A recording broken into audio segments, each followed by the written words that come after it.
बोलिए शंकर भगवान की जय। मैं विशाल शर्मा आपके सामने आप सभी को सोम प्रदोष व्रत की हार्दिक शुभकामनाएं।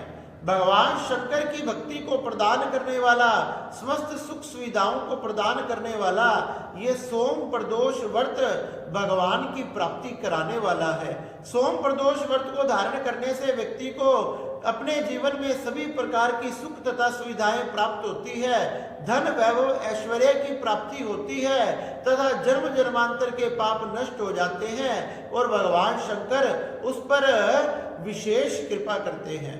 श्री शिव महापुराण के अनुसार कथा आती है कि एक समय विदर्भ राज के राजा सत्यरथ हुए।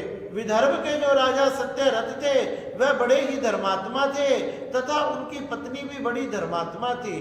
कोई पूर्व जन्म के अपराध के कारण एक समय शाल्व देश के जो राजा थे, जो उनके शत्रु थे, उन राजा ने सत्यरथ पर आक्रमण कर दिया। जब सत्यरथ पर आक्रमण किया तो उनकी पत्नी गर्भवती थी तथा सत्यरथ ने अपने महलों से निकलकर शाल्व देश के राजा के साथ युद्ध प्रारंभ किया। भयंकर युद्ध हुआ और भयंकर युद्ध के परिणाम में शाल्व देश के राजा ने विदर्भ राज के राजा का सत्यरथ का वध कर दिया। उसकी हत्या हो गई, वो मारा गया। अब तो शाल्व देश के राजा उसके महलों में घुसने लगा, महलों में प्रवेश किया तथा सैनिक इधर उधर भागने लगे। जब रानी को पता लगा कि मेरे पति मारे गए, जब वह पति मारे गए तो अब मैं अपने प्राणों की रक्षा कैसे करूं, मेरे गर्भ में जो बालक है उसकी रक्षा कैसे करूं, इसलिए अपने प्राणों की रक्षा के लिए वो महलों से भागने लगी। महलों से भागते भागते वह एक सरोवर के निकट पहुंच गई और एक सरोवर के निकट पहुंच गई।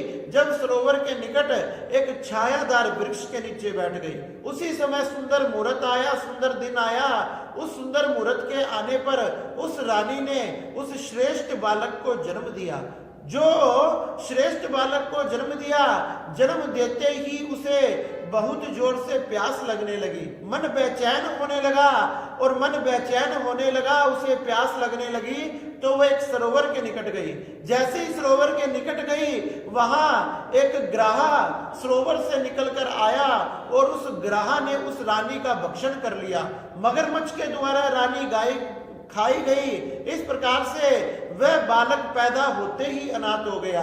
उसके पिता शत्रुओं द्वारा मारे गए और उसकी माता ग्राहा द्वारा खाई गई। इस प्रकार से वह बालक पैदा होते ही रोने लगा, चिल्लाने लगा।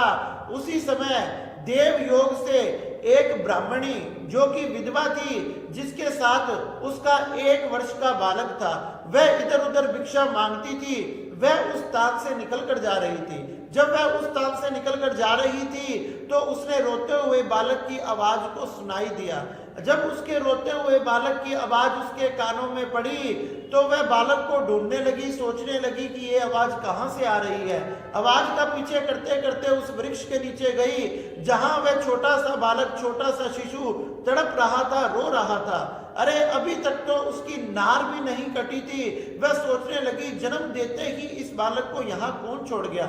इस प्रकार से वह अपने मन में विचार कर ही रही थी। इतने में भगवान शंकर विचार करने लगे, सोचने लगे कि अगर मैंने इस बालक की रक्षा के लिए इस ब्राह्मणी को उपदेश नहीं दिया, नहीं तो ये बालक यहीं तड़प तड़प के मर जाएगा। भगवान शंकर साधु का वेश बनाकर वहां आए और कहने लगे कि हे ब्राह्मणी, पृथ्वी पर सभी का जन्म उपकार के लिए हुआ है, इसलिए तुमने इस बालक को अपने पास रखना चाहिए। अगर तुम इस बालक को अपने पास रखोगी तो इस बालक की रक्षा भी हो जाएगी और तुम्हें भी 2-2 पुत्रों की प्राप्ति हो जाएगी। इस प्रकार से अनेक प्रकार से उस साधु महात्मा ने उपदेश दिए और उस ब्राह्मणी ने उनकी बात को मान लिया। उस छोटे से शिशु को उठाकर अपने साथ ले गई और अब तो अपनी कुटिया में उन दोनों बालकों की रक्षा करने लगी, पालन करने लगे। वह दोनों बालक एक साथ बड़े होने लगे, खेलने लगे, कूदने लगे और समय आने पर उन दोनों बालकों को एक महात्मा के द्वारा उपदेश दिलवाया। महात्मा ने बताया कि तुम भगवान शंकर की आराधना किया करो, भगवान शंकर की भक्ति किया करो। वो ब्राह्मणी भी वो मुनि के उपदेश से सोम प्रदोष व्रत को धारण करने लगी और भगवान शंकर की आराधना करने लगी। वह दोनों बालक अपने माँ के साथ उस सोम प्रदोष व्रत को धारण करते थे तथा भगवान शंकर की पूजा आराधना करते थे।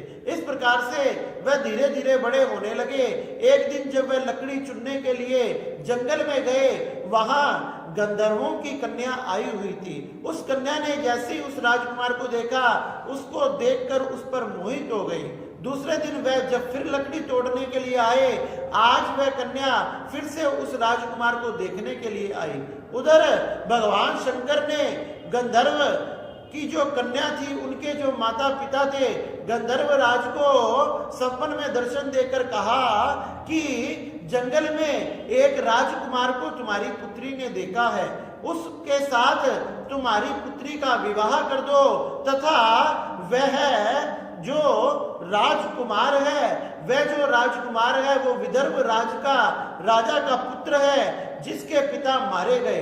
तुम अपनी पुत्री का विवाह उसके साथ कर दो तथा अपनी समस्त सेना को उसको सौंप दो, जिससे वह जाकर वहां शाल्व देश के राजा ने जो विदर्भ पर अपना राज स्थापित किया हुआ है, उन पर आक्रमण कर अपना राज वापस ले ले। इस प्रकार से गंधर्व राज ने भगवान शंकर की आज्ञा को मान लिया और आज्ञा को मानकर अपनी पुत्री का विवाह उस राजकुमार के साथ कर दिया। सुंदर समय आने पर विवाह कर दिया गया। जब विवाह हो गया तो गंधर्व राज ने अपनी समस्त सेना को उसको सौंप दिया। उस राजा ने भी समस्त सेना को ग्रहण कर उनके राज्य पर जो शाल्व देश के राजा ने राज्य स्थापित किया हुआ था, उन पर आक्रमण किया और आक्रमण कर उस राजा को नष्ट करके अपने खोए हुए राज्य को फिर से वापस प्राप्त कर लिया। ये सब भगवान शंकर की कृपा से ही हुआ। भगवान शंकर इस प्रकार से अपने भक्तों की रक्षा करते हैं। जो व्यक्ति इस प्रकार से सोम प्रदोष व्रत को धारण करता है, भगवान शंकर उसे समस्त प्रकार की सुख समृद्धि धन ऐश्वर्य प्रदान करते हैं तथा उसकी रक्षा करते हैं। इस प्रकार से वह राजा बन गया और उसने अपने जो ब्राह्मणी थी, उसका जो पुत्र था, उसे अपना मंत्री बना लिया और उस ब्राह्मणी को राजमाता बना लिया। इस प्रकार से सुख पूर्वक अपने राज्य में भगवान शंकर की कृपा से राज करने लगा। इस प्रकार से सोम प्रदोष व्रत को सभी व्यक्तियों ने अपने जीवन में धारण करना चाहिए और भगवान शिव की प्रदोष काल में संध्या काल के समय में पूजा आरती षोडश उपचार से पूजन करना चाहिए, जिससे भगवान शंकर अति प्रसन्न होकर उसके ऊपर कृपा बनाए रखते हैं। बोलिए शंकर भगवान